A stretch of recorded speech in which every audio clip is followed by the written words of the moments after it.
Hold up. Wait a minute. This is Carla Renata, aka the Curvy Critic, and I shoot straight from the hip. Yeah, you know I'm always shooting straight from the hip. Let's take a trip around the curve.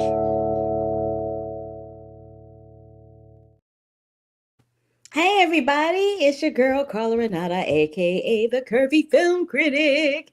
Hi, how's everybody doing? You good? I'm good. So, um, make sure everything is working properly. Um, Welcome back to another episode of the Curvy Critic with Carla Renata. I am Carla Renata. Thank you for tuning in and joining us, sister, whether it is live or whether you join me later. So what we do here is we talk about movies and we interview some people above and below the line in the film industry. Today, I have a full show for you. Where we are going to get into these movies. I'm going to talk about the documentary One to One with about Yoko Ono.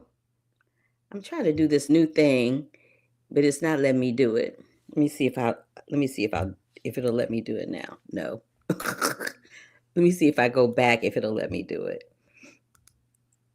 It's not letting me do nothing. I hate this thing.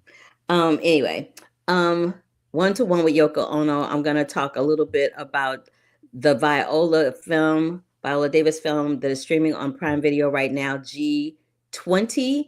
The Ballad of Wallis Island. I have the creatives and some of the cast members from that. I'm also going to be talking about The Amateur with Lawrence Fishburne and Rami Malek. And last but not least, we are getting into some Sinners. Finally getting a chance to talk about Sinners, so I'm very excited about that. All right, so let's get back into it, shall we? Okay. I don't know why there we go. It's like it's not playing with me very nicely today. Anyway, let's talk about The Ballad of Wallis Island. I love this film. It played at Sundance. It stars Tom Baisden, Tim Key, and James Griffiths is the director. It's a Focus Features joint. It is in theaters right now. It has its worldwide release today.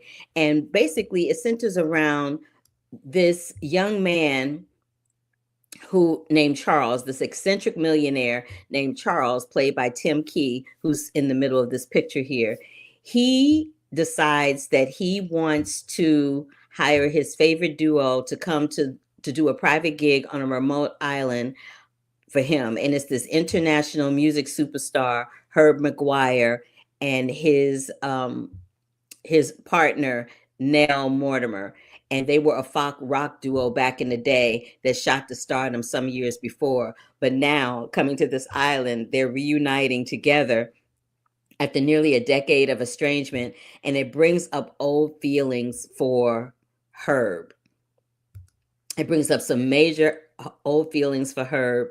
And it's a really sweet, sweet, sweet story. It hits you in a way that you don't see coming. And somehow, and it reminds you of all those groups and duos that you've known in the past that have gotten together and broken up, like the Carpenters, or Phineas and Billy haven't broken up yet. They brother and sister like the Carpenters were. But Fleetwood Mac, a couple of other groups that got together and broke up as time would have it, because people shift, people change, they grow, and sometimes they grow apart from each other.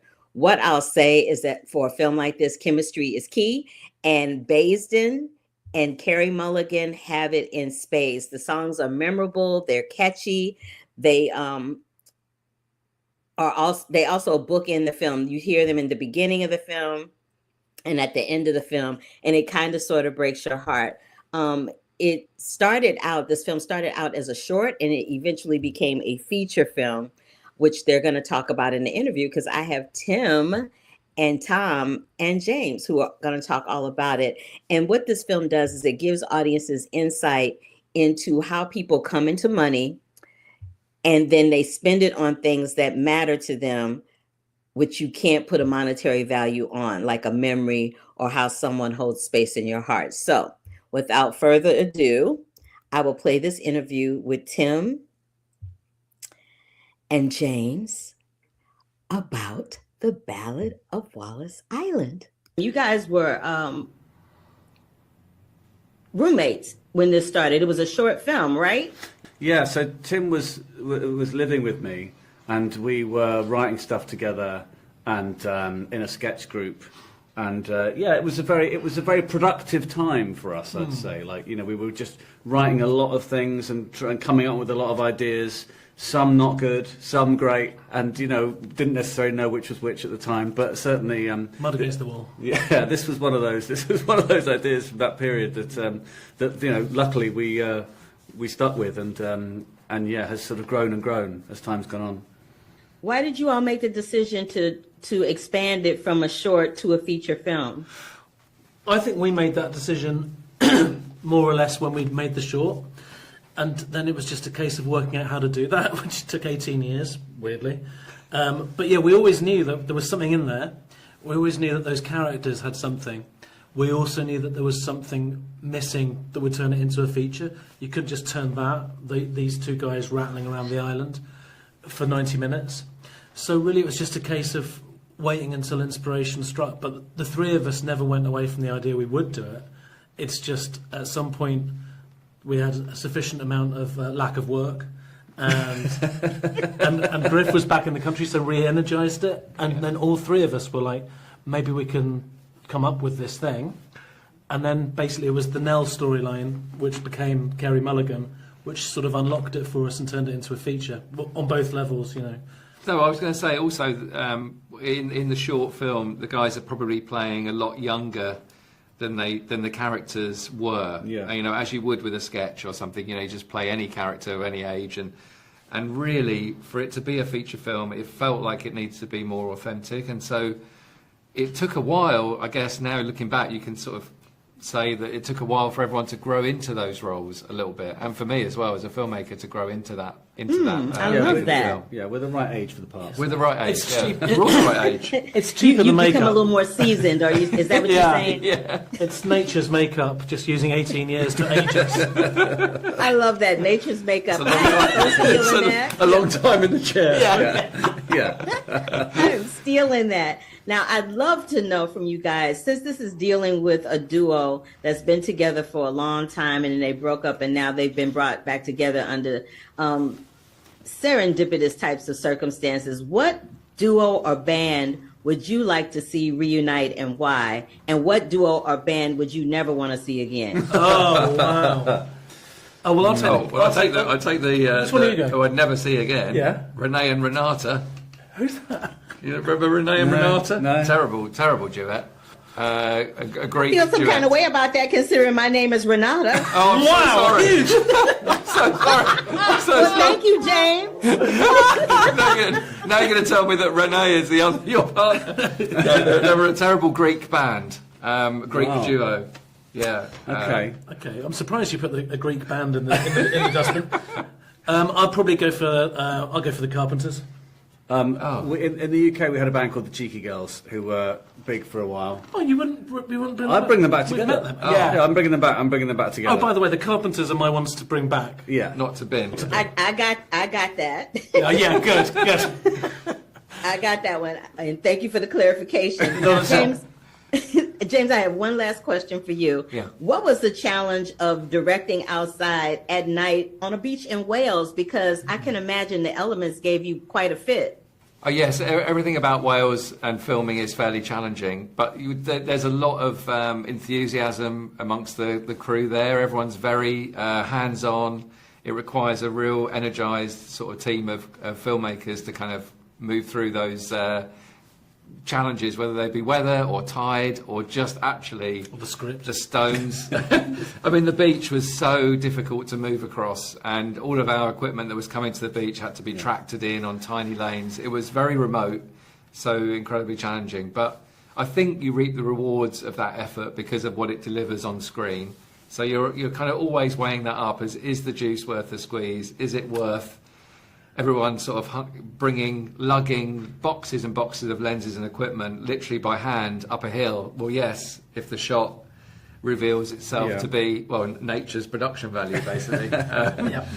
So there was a lot of that. Everyone would really worked so hard and committed themselves physically to it. And it was freezing and wet and often at the same time. Well, y'all have given me two great sayings, nature's makeup and is the juice worth the squeeze? So I'm stealing both of those and letting you know now. And I just wanted to say that for this film in particular, it is solid proof that music is a universal love language that can bring people together or make them fall apart. And I thank you for doing both in this film and for touching my heart. And I hope that it touches everybody else's heart and gives them all the feels as well. Thank you so much for your time. Thank you so much. Thank you. Thank you. Cheers. Thank you. Bye. Bye. And y'all, it's called The Ballad of Wallis Island. It is produced by Focus Features. It is in theaters right now. Trust me, you really are going to love this film. I usually talk about what I did the week before, and this week I was back over at Fox 11 LA, and this time I was talking to my boy Alex Michelson about a program that is near and dear to my heart. In the foreground of us, you see a graphic that says Music Center, Performing Arts Center of Los Angeles. That is correct. And at the Music Center every year, there is a program that I am a part of called the Spotlight Awards. I've been a judge for that program for nearly 2 decades. And I judge in the categories of acting and non-classical voice. The finals will be on Friday, June 6th, if you are in the Los Angeles area. And if you go to the Music Center website, you can find all the information as well as ticket information about the Spotlight Awards happening on that date. But another thing that's also going to be happening is I'm going to be into the studio bi-weekly, at Fox 11 LA as a temporary culture critic, I guess you could say, to spend some time there talking about some things that people need to see and hear and have on their radar or calendar in the Los Angeles area. My girl Connie tuned in today. She says, I just love your interviews. There's no one else like you. Sis, you know how I feel about you. I appreciate you. Thank you so, so much. And of course, Brandon's always here. Hey, Brandon, love you much. All right, so let's get back into the show. The Amateur is a film that is in theaters right now. It is produced by 20th Century Studios, which is under the Disney umbrella. It's directed by James Hughes, and it stars Rami Malek, Lawrence Fishburne, John Bernthal, and Katrina Balfe. Charlie Heller, played by Rami Malek, is a brilliant CIA decoder whose world comes crashing down when his wife dies in a London terrorist attack. His wife, by the way, is played by Rachel Brosnahan, who we know from The Marvelous Mrs. Maisel. Okay, now that we got that out the way. When his supervisors refuse to take action, his intelligence becomes the ultimate weapon as he embarks on a dangerous trek across the globe to track down those responsible. Let me tell you something. Rami has tuned back into his Mr. Robot vibe, the thing that got him on the radar in the first place, and that was the smartest thing he could have ever did. He's producing this film as well as starring in it. It's a combination of like Mr. Robot with a little Mission Impossible action thrown in for measure. That is Katrina Balfe in this photograph with him. And when I tell you the two of them, their chemistry is bananas. They don't kiss, they don't have sex. It's simply an intellectual connection, and I could totally get down with that. I could also get down with the fact that Lawrence Fishburne is in this film, and he is running and jumping and shooting and carrying on. And when I tell you, I kind of love that our seasoned actors and actresses are, giving the opportunity to get back on screen and show that it ain't over till it ain't over till it's over. It is not over till it's over. Just because you 50, 60, or 70 don't mean you sitting in a wheelchair or with a walker somewhere waiting for, reminiscing about the days gone by. You still have a whole lot of life to live. That's what I love about Lawrence Fishburne's presence in this film. But what I will tell you, and I hope this isn't a spoiler for you, but baby, there is a scene that includes a swimming pool. It's going to make you never, ever want to get into a hotel swimming pool ever again, especially if it's made out of glass. I'm just saying. The Amateur is in theaters now. Get into it and check it out. 1 to 1, a documentary about John and and Yoko Ono. Excuse me. It's in theaters now. It is produced by Magnolia Pictures. It's directed by Kevin McDonald, who does a lot of documentaries. I really love Kevin McDonald's work. So what happens is on August 30th, 1972 in New York, John Lennon played his only full-length show after leaving the Beatles, the one-to-one benefit concert at Madison Square Garden. And it was a performance with him and his wife, Yoko Ono, who were there in that picture. In 1971, though, they had newly arrived in America. They lived in a tiny apartment in Greenwich Village, and they were watching a huge amount of American television. This is what I really loved about this documentary. You know, people like the Beatles and John Lennon and Paul McCartney and George Harrison and the Fab Four as a total have become so iconic because at the time they did something that no other rock group was doing. They had long hair. By today's standards, that hair is not long at all. But back then, it was super, super long hair. And so John, when he broke away from the Beatles, everybody blames Yoko Ono for the breakup of the Beatles. That is not true. I wish people would stop saying that. She did not break up the Beatles. They grew apart from each other personally and creatively, but they still loved each other because they were able to experience something that no one else on the planet will understand but the four of them. So I'll say that. What I loved about the movie is that you got the way that Kevin told the story, you got a sense of where we were in time in America through like little capsule clips of things like Coca-Cola and The Price is Right and various situations with Nixon and the Waltons and clips of the Vietnam War. And so you see this transformation happening in the United States. At the same time, this transformation is happening with John Lennon and the Beatles and with Yoko Ono. They show some footage of her singing. She actually has a really beautiful voice. And it's unfortunate that most of the time when we hear her singing, it's that crazy bird sounding thing that she does. But she actually can sing, y'all, and she has a gorgeous voice. That other thing that she does is very affected sounding. And I guess it was part of the time, that psychedelic, you know, rock and roll music age, and she was leaning into that side of her voice. But she actually has a really lovely voice. And this was also produced by their son and Sean Ono Lennon. And we get to know a lot more about Yoko. We get to learn that she had a daughter named Kyoko that was taken away from her that she didn't see until she was grown. We saw how that affected her life, how it affected her artistry. We saw how John and Yoko collaborated as songwriters, and that she wasn't just somebody that had married someone famous, but that he genuinely loved her, and they were genuinely a couple that was in it to win it, politically, personally, professionally, artistically, and musically. And I loved everything about that. If you have the opportunity, my nose keeps itching. If you have the opportunity to see one-to-one John and Yoko, please do yourselves a favor and check it out. It really is exemplary documentary filmmaking. G20, Viola Davis is at it again, baby. She is on Prime Video, kicking butt and taking names. G20 is a 2025 action American thriller that's directed by Patricia Riggin and is written by Caitlin Parrish, Erica Weiss, and Logan and Noah Miller. When I tell you they wrote the damn thing, because the script was absolutely fabulous. It premiered 100% on Rotten Tomatoes. I couldn't be happier about that. The film, like I said, stars Viola Davis, and this time she is the president. And she is a president who has military skills, and she has to use them to fight off the terrorists who have taken over the G20 conference venue. It also stars Anthony Anderson, Marseille Martin, Ramon Rodriguez, Douglas Hodge, Elizabeth Marble, Sabrina Impacciore, Clark Gregg, and Anthony Starr. Baby, let me see what y'all talking about. What is the name of the vampire movie? The vampire movie is called Sinners. I'll get to that in a minute, babe. 29 doll. Thank you for asking me. I haven't gotten to it yet, but I'll get there. Give me a minute. All right. So back to G20. What was I saying? I was talking about G20. Oh, I was talking about the film. What I loved about G20 is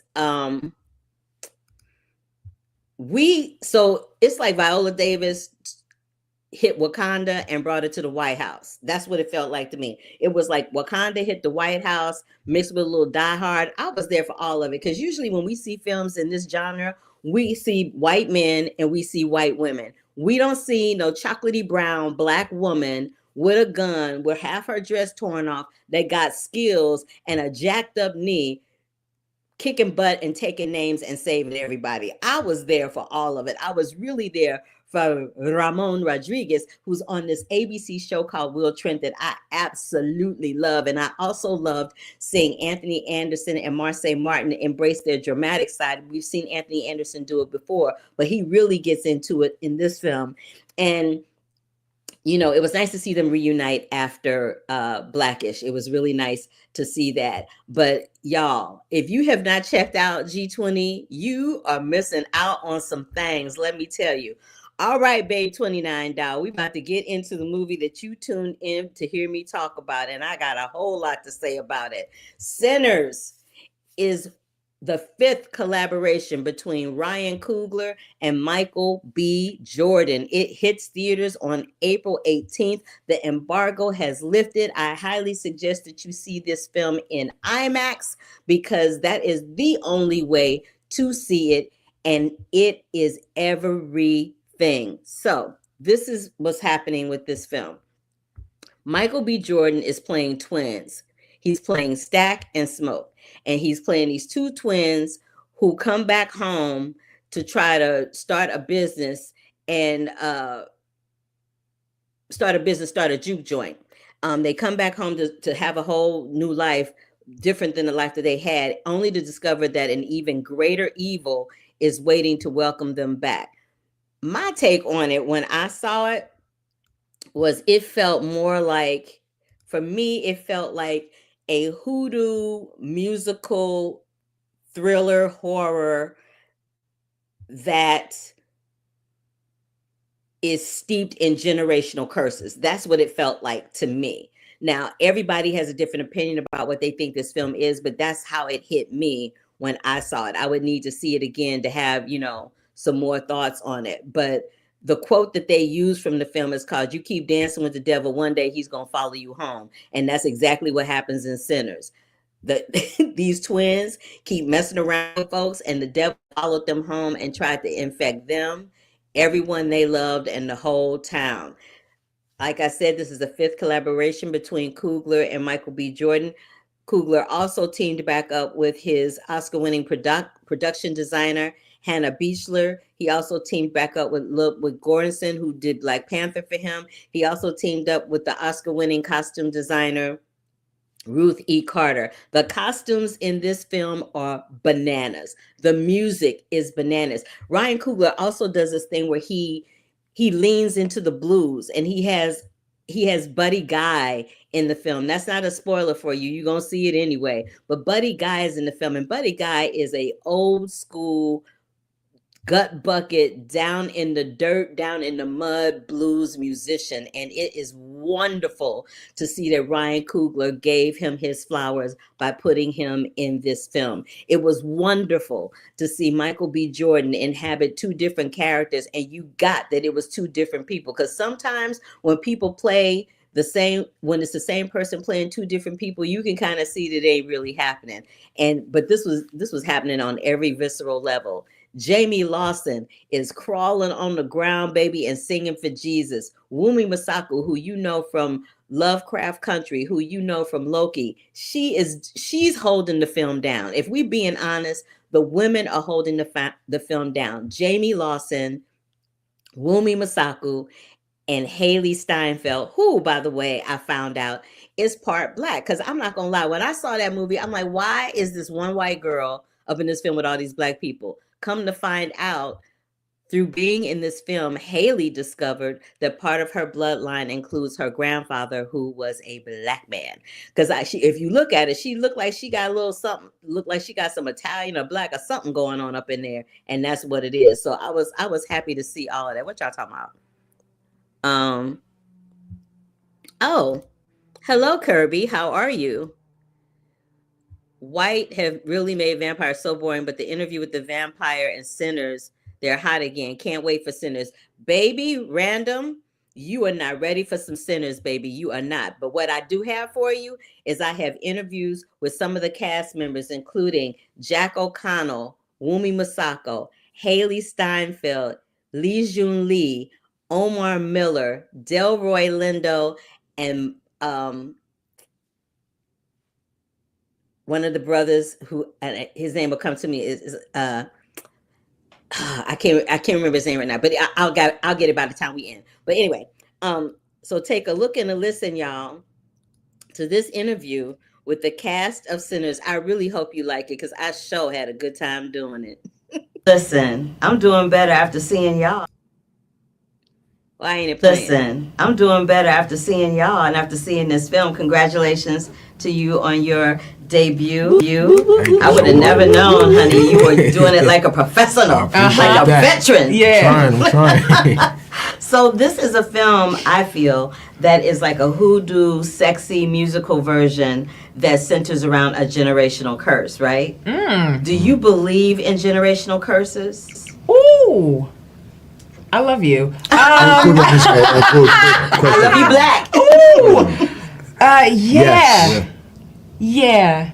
Definitely believe in generational curses. And what I love about this film is the way that Ryan is honestly subverting a lot of those themes and a lot of those conversations, right? Like you talk about setting something in the Jim Crow era, right? You talk about sharecroppers and you talk about what the horrors are of that time, right? But the horror that he brings in is of another world. It's of another element. And so just kind of exploring those themes, but not in the most traditional way, right? Is the genius and brilliance that is Ryan Coogler in creating this film, for sure. Baggage, generational baggage. I don't think it's a curse that you can't, you need some sort of intervention to break it. But but other than your own personal development and searching and spirituality and connectedness. But yes, I do believe. I think it's on a cellular level. For you, Delroy, how liberating was it for you? Because we see you do so many serious roles over the decades, and you got to be a little comical in this genre, in this horror genre. How liberating was that for you? One of the moments that my colleague here keeps he keeps harping on that. All I was trying to do in that moment was get right with myself to let them know I'm not that. I don't want to give it away. I'm not who you think I could be based on how I'm responding. I'm trying to get myself situated to say, nah, I got some other stuff going. I'm cool. I'm good. I'm fine. Okay, you're funny. You got jokes. I also wanted to talk to you guys about the fact that the blues is an amalgamation of so many other different genres of music. Irish folk music, for example, that's a form of the blues.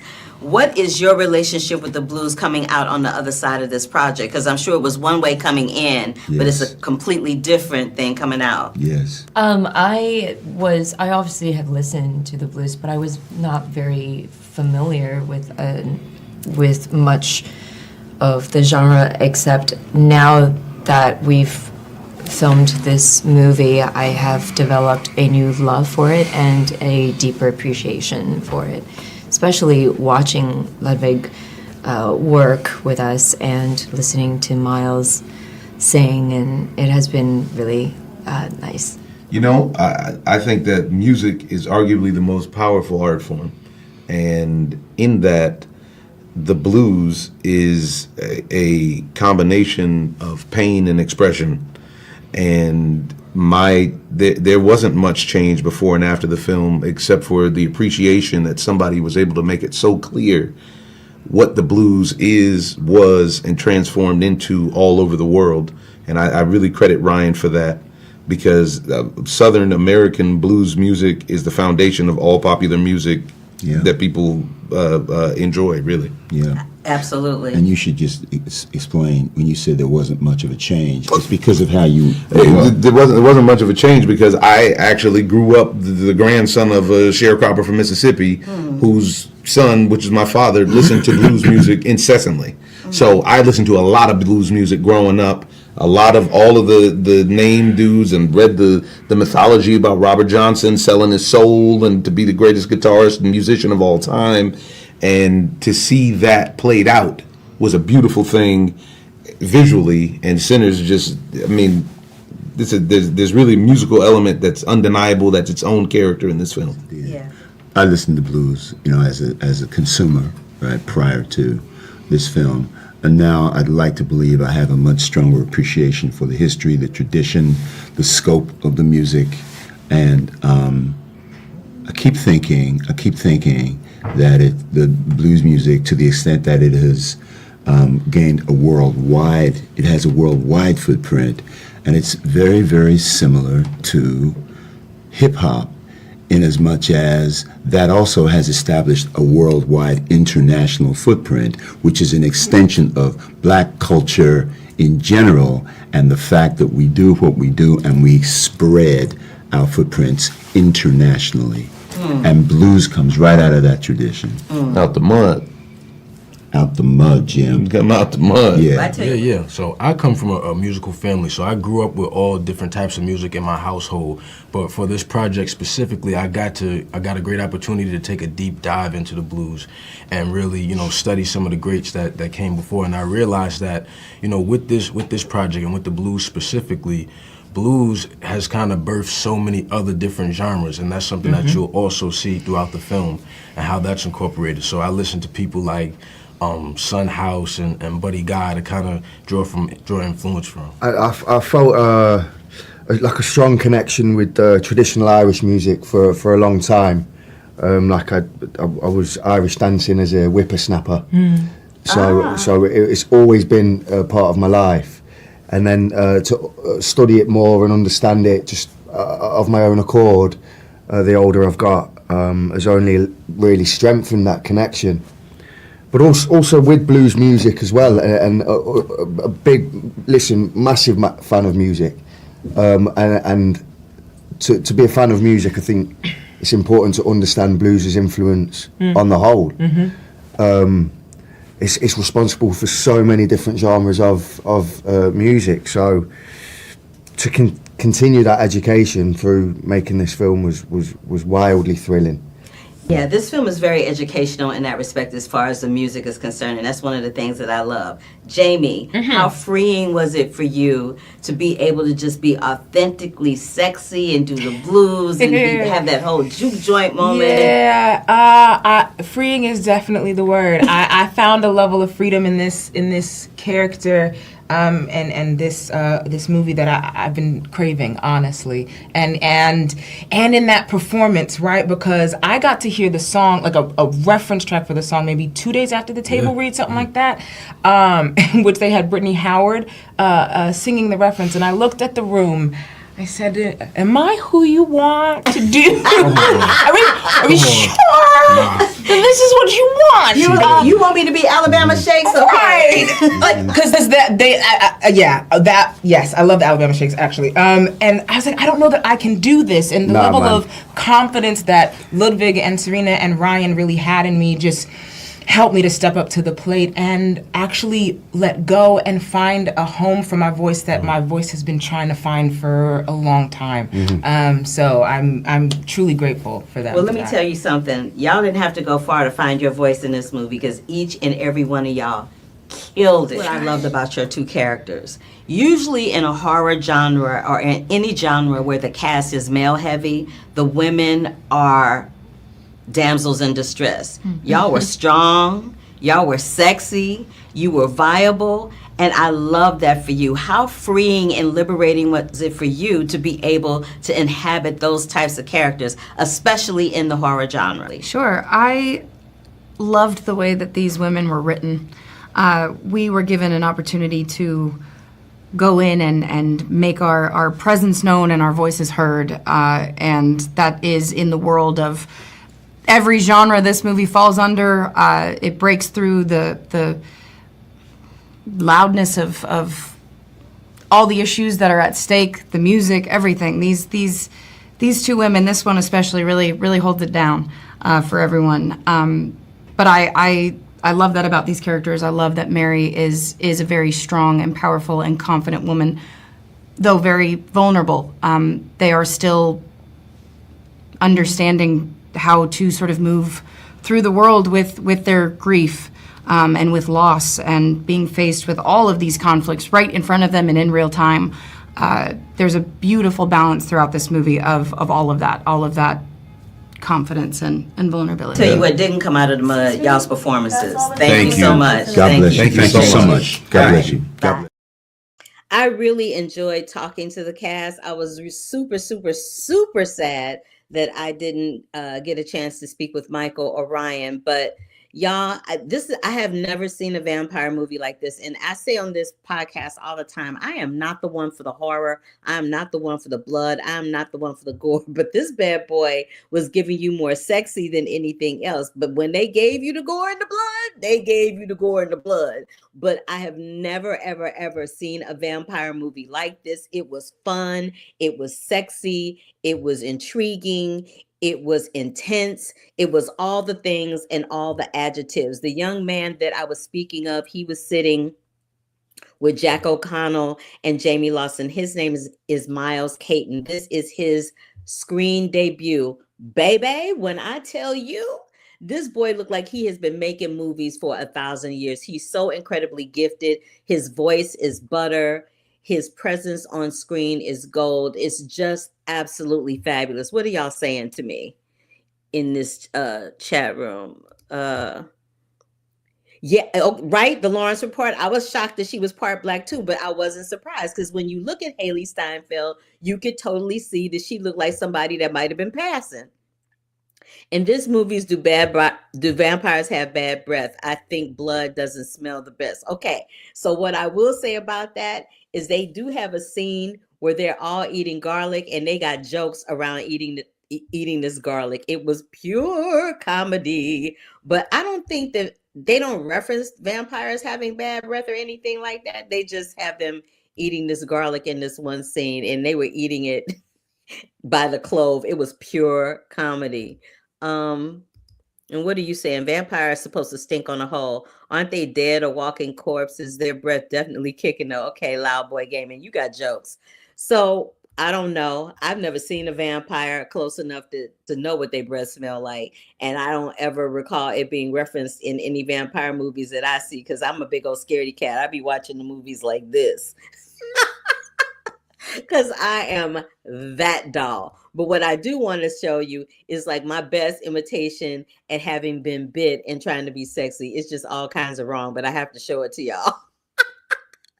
That was at the junket. They had this little stand-up thing where it said, "We are all sinners." It had, a guitar. It was super, super cute. And I wanted to wear black and white for the film because I just wanted to honor the thematic scheme of the colors that were being used in the film. Again, this film is called Sinners. It will be in theaters only, produced by Warner Brothers on April 18th. It stars Michael B. Jordan, Wumi Masaku, Haley Steinfeld, Delroy Lindo, Miles Caton, Omar Miller, Jack O'Connell, Lee Jun Lee, and a host of other people. You will absolutely love it. Love it, love it. Make sure you check out G20, which is streaming on Prime Video right now. 1 to 1, which is in theaters only, about Yoko Ono and John Lennon's one-time only concert after he left the Beatles. The Ballad of Wallis Island, produced by Focus Features, is also in theaters along with The Amateur. All right, when I come back next week, y'all, I'm going to be talking about an animated feature called Sneaks. I may or may not be speaking to some people in the film, where that's to be determined. I'll be talking about On Swift Horses. I got a lot to say about this film because there were shenanigans at the screening that I went to, and it stars, let me go back to this picture.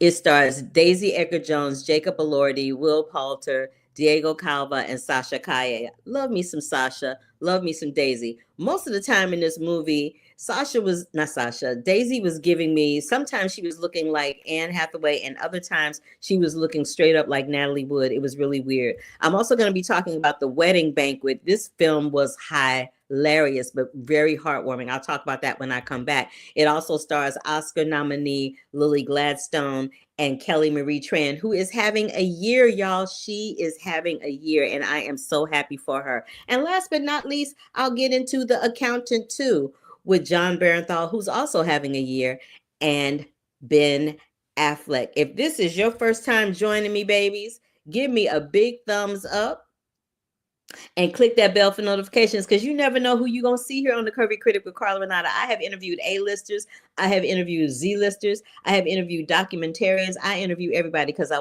like to talk.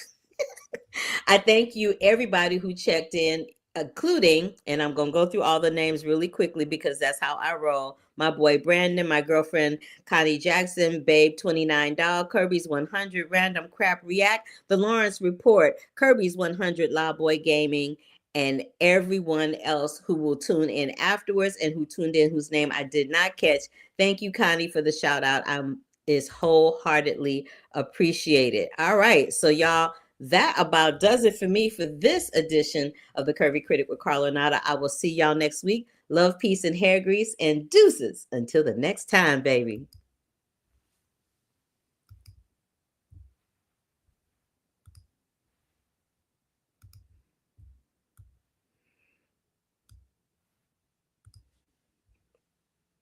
Hold up.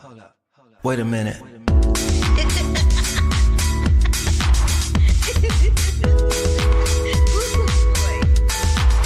I wish you love.